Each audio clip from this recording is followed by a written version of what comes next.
Hello. This is a long car rides with Jesse supplemental episode.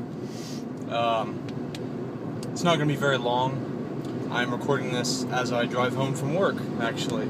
Just got off work, heading home, and wanted to touch on a couple things. Primarily, this episode is going to be my favorite con moment as of yet, because this is only my first. This would be my second con. Last year was my first con. And real quick, I need to do a shout out. Actually, 3 shout outs to Leonard Sultana, Rachel Bueno, and Jason Nieves, who are doing vlogs as well. Fantastic vlogs. They're really good, and I really enjoy them so far.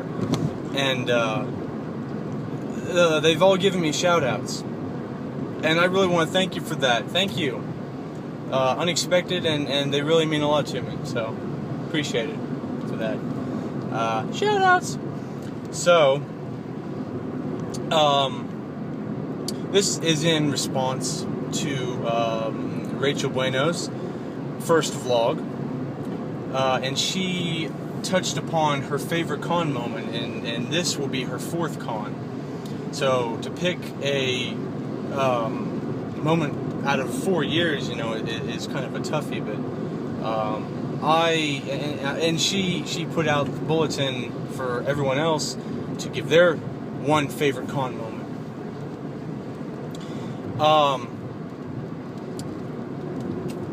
For me,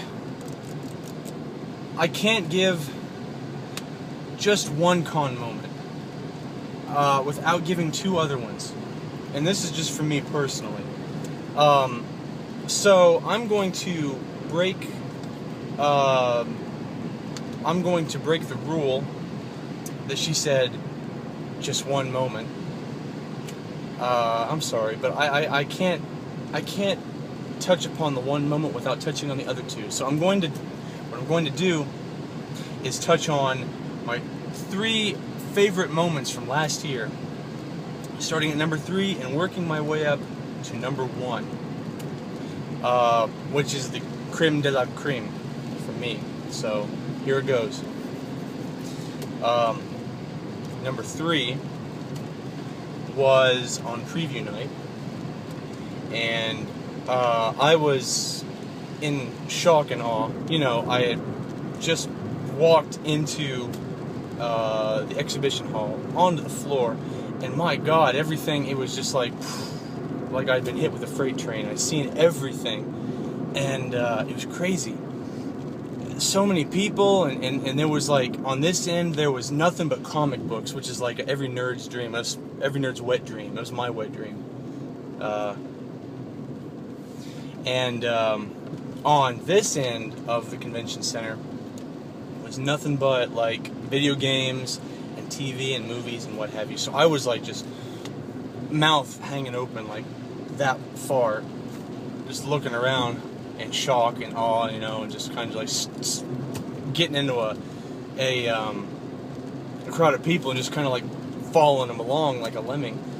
And I was along the wall in the back, and I walked past the table, and I believe it was Lightspeed Signings or whatever it's called. I'm probably getting that wrong, but it's neither here nor there. And looked over and seen a woman sitting there, and I walked past. It didn't register until I got just a little ways past her, and I stopped, and I was like, in my mind, I was like, holy shit, that's Counselor Troy from Next Generation. And this guy was walking past me, and all I could think of was, I just turned to him, and I'm like, is that Counselor Troy? And he's like, yeah, that's Counselor Troy. I was like, holy crap. So I went back, and there was nobody around. I really lucked out. It was like she had just sat down, and there was no one there. So I just walked right up. And she was very nice, really nice woman, beautiful woman, English accent, which is cool. She called me darling, which I will never forget that moment. I got her autograph, and she autographed a picture. It was a still shot of her from Star Trek Nemesis, and then I got my picture taken with her too, which was freaking awesome. I mean, that was like a dream come true. I grew up on a very, very hearty dose of Star Trek: The Next Generation. That's what made me a Trekkie. And she, even as a kid, she was one of my idols. You know, I worshipped this woman as a child. And she was, I mean, it was just a delightful moment. Got my picture taken with her. It was like a dream come true. You know, Deanna Troi, the Betazoid, next to me. And that was awesome. And that was my third best con moment. My second con moment, which was really awesome, was a panel. And I lined up for Hall H for Saturday, like 6-7 p.m. on Friday evening. And it was me, Rachel, and Taylor and Andrew, and then another guy, I think his name is Andre. And we waited all that night in line. There was Leonard and Caroline as well. So we had fun. I enjoyed myself. And I got into Hall H. The panels that I were looking forward to secondly, for me, was The Hobbit, obviously, because I'm a huge Tolkien fan. And I was looking forward to The Hobbit for a very long time. But the panel that I was there for, first and foremost, was Man of Steel. Man of Steel was a movie that I had been very, very closely following ever since I heard that production was going to go in on it, especially when Christopher Nolan's name was attached to it. I was ecstatic. I could not wait for this movie. This is like the Superman reboot that we've needed for a really long time, you know. And there hadn't been a whole lot on it. They'd been keeping it very, very hush-hush. So the panel was going to be there in Hall H. It was at the Legendary panel. It was going to be Zack Snyder, director, and Henry Cavill, which is playing, you know, Superman, Clark Kent, Kal-El. And got in, and it was awesome seeing both of them on stage. What was really awesome was the trailer they showed. And keep in mind, this is the first footage we have seen of this movie. The first footage. There had been a handful of shots taken from the set, like paparazzi shots. And that was it. Nothing else. So we got footage for Man of Steel, and the emotion, I know, in that room was through the roof. And especially for me, it was so awesome to see that. What they showed in the music, they took music from the Thin Red Line, which Hans Zimmer composed, because there wasn't actual music yet for Man of Steel. But that music they took from the Thin Red Line. It's called Journey to the Line. Look it up on iTunes, and they put it to the trailer, and it fit beautifully. It was awesome. It was so freaking intense. I mean, it really was. I was so full of emotion. There was a guy that got up and asked a question, and he was crying. He was bawling his eyes out. I knew exactly how that guy felt. Chris Hardwick moderated the panel. He came down, actually ran down to this guy and gave him a big hug, you know. And when the guy's talking, Chris Hardwick's got his arm around him, and he's just kind of like going like that to the guy. It was a great moment. That was undoubtedly my second best con moment, hands down, for 2012. Which leads up to my number one con moment. I addressed this in my last vlog, but I'm gonna address it again because it needs to be talked about. I mean, it was just that awesome. I lined up for Sunday on Saturday night about 11 p.m. I think it was. I didn't get there as early as I wanted to, and I didn't get as close as I wanted to, but I still got halfway decent seats. And into the line, I mean, it was, Whovians are crazy anyways, and they were lining up early for this. So I got in line, and I went to sleep, or I dozed off, kind of went to sleep about maybe midnight. And in line, I'm kind of a light sleeper, so when I hear people, I can hear people talking. It kind of penetrates my sleep, and I can kind of hear what they're saying, but kind of not. You know, it's weird. And then I think it was about 1 or 2 in the morning. I heard them talking, some people talking, and I kind of woke up, and I said, "What's going on?" And they were like, "There's somebody's over there. We're not sure who it is." And I was like, okay. I thought to myself, well, if there's a crowd, all right, cardinal rule number 1, when you're lined up, especially for Hall H, if a crowd starts forming off to the side somewhere, 10 to 1, it's a celebrity, and they've come out either to sign autographs and pictures and whatnot from a panel maybe the next day, or they are passing by and just stopped and just said hi to the fans, you know. So I had missed a golden opportunity the night before with Ian McKellen, which I kicked myself. I still kick myself for that. I chickened out. I was a total puss. And this crowd was forming. I thought, I am not going to miss out on something this time. So I grabbed my iPhone, and I got up, I slipped my shoes on, and I went over to this crowd. I made my way over to this crowd, and I got close, and the crowd kind of parted, and there in the middle of all these people was Nathan Fillion. If you don't know who Nathan Fillion is, I really feel sorry for you, but I'll tell you anyways. He is and will always be, to me, Captain Malcolm Reynolds from Firefly. And now you can see him. He's on ABC. He plays Richard Castle. He's on a show called Castle with Stana Katic, where he's a mystery writer who tags along with the NYPD. And he was at Nerd HQ heading back to his hotel room at the Hilton Bayfront. And he stopped and was signing autographs and taking pictures. And I was like, oh my God. You know, it's and I got my camera ready. And I got close, and they were like, turn the flash on your cameras. So I turned the flash on my camera, and he said to me, are you ready? And he's doing it real quick. Are you ready? Are you ready? Are you ready?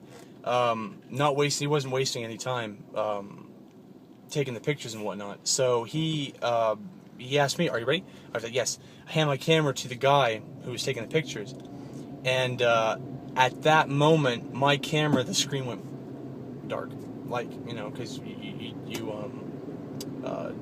don't touch it, you know, it'll go black. And the guy was looking at it, and Nathan Fillion, he's like, he's not ready. And he just takes a picture of someone else. So I took my camera, like, shit. And I got it, and I hit the screen back on. And this time, he's like, are you ready? Yes. I hand my camera back to the guy. He puts his arm around me, and he notices I had this yellow Command Star Trek iPhone case with it was all yellow with the Star Trek insignia, the Command insignia in the top right corner. And he whispered to me, he was like, I like your phone case. And that was beyond awesome for me, you know. And I was in shock. I didn't know what to say. I was just like, oh my God, you know. And all I could say was thank you, you know. I was like, thank you, oh my God, Nathan Fillion, he likes my iPhone case, legit. And took the picture, had my phone back to me. It didn't have time to fully pixelate because it was the flash, and it was kind of like fuzzy, but still, it doesn't matter. It was a picture with friggin' Nathan Fillion. So I took my phone, went back to my camping area, and I thought, well, hey, you know what? I'm going to get his autograph. And I had a Sharpie in my backpack. I took the Sharpie out, got my badge out of the sleeve, the plastic sleeve, ran back, And he was signing and taking pictures, and I had my Sharpie and my badge, and I reached way over some people, and he saw them both, and he took them out of my hand, and he kind of looked at the badge, and he took the Sharpie out and signed the back of it and handed it back to me. And that was my God, that was awesome. I'm trying to abstain. I usually abstain from swearing on my vlogs, but that was fucking awesome. It really was. I don't know how else to put it into words. That was by far my best con moment. Actually seeing Nathan Fillion, who I love the man to death. He's freaking fantastic. And signed my badge. And I got my picture taken with him. And that was probably the highlight of my con, as far as those moments go. So, I don't know what's in store for me this year, but I'm excited. I can't wait to find out. We've already gotten we've gotten the Thursday and the Friday panel lineups and the schedules, which I will go into detail on that. I will be doing another vlog after the full panel schedule is released, so I can kind of give the rundown on at least what I'm going to. I can tell you that today's the Friday schedule was very hard. I had some very hard choices to make, and ultimately I came to the decision of where I'm going to be, and I really, really hope I haven't made a grave error. I don't think I have. I came to my decision for many logistical reasons, which I will cover later. But real quick, I did see Lou Ferrigno on preview night. I don't consider that one of my highlights simply because first impressions, the guy might be a really nice guy. I don't know Lou Ferrigno. But first impressions, he seemed like a douchebag to me. I got my picture taken with him, which is cool. I mean, it's the Hulk, obviously, but he just had this douchey attitude. It seemed like he was better than you were, which Marina Sirtis did not have that at all. She was very nice. Nathan Fillion seemed like he was really nice, and he was really enjoying taking pictures and signing autographs, but he was just doing it fast because he wanted to get people's pictures and get as many pictures and autographs as fast as he could. Because at the end he was like, he's like, well, I'm tired. I've been at Nerd HQ all day. I'm gonna go get some sleep now. So he went back to his hotel room. But that was my supplemental vlog. I've run 18 minutes. I was a little bit longer than I thought I would, but hey, you do what you do. You only YOLO once. And that particular phrase doesn't make a bit of sense, because you're basically saying you only live once. Works for me. So, alright, I am going to close this out. You stay nerdy. Nerd Truth, Jesse's Wisdom. These are all hashtags I'm doing on Facebook. Not the you stay nerdy. Did I make that up? I don't know. Anyways, it's been a long day. I'm ready to go home. And I'll talk to you later. So, take it easy, my friends. Buzzing.